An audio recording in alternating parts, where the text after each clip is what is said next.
ఏడుపాయల జాతర యొక్క పోలీస్ బందోబస్తు సెక్యూరిటీ ఏర్పాటును జిల్లా SP doctor B Balaswamy IPS పరిశీలించారు. జాతరలో సీసీటీవీ కమాండ్ అండ్ కంట్రోల్ ను ఏర్పాటు చేయడం జరిగిందని తెలిపారు. ఈ సందర్భంగా జిల్లా ఎస్పీ మాట్లాడుతూ జాతర దృష్ట్యా భక్తులకు ఎలాంటి ఇబ్బందులు కలగకుండా పటిష్టమైన పోలీస్ బందోబస్తు ఏర్పాటు చేయడం జరిగిందని తెలిపారు. జాతరకు వచ్చే భక్తులు సంతోషంగా గడపాలని తెలిపారు. అనుమానిత వస్తువులను తాకవద్దని, పోలీసు వారు చూపిన ప్రాంతాల్లోనే వాహనాలను పార్కింగ్ చేసుకోవాలని, చిన్నపిల్లలు వృద్ధులు జాగ్రత్తగా ఉండాలని సందర్భంగా వారు సూచించారు.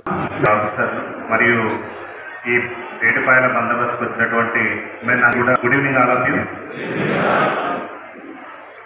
ఓకే, మీకు అందరికీ తెలుసు, ప్రతి సంవత్సరం ఈ ఏడుపాయల జాతర అనేది మహాశివరాత్రి నుంచి స్టార్ట్ అయ్యి 3 days ఉంటుంది.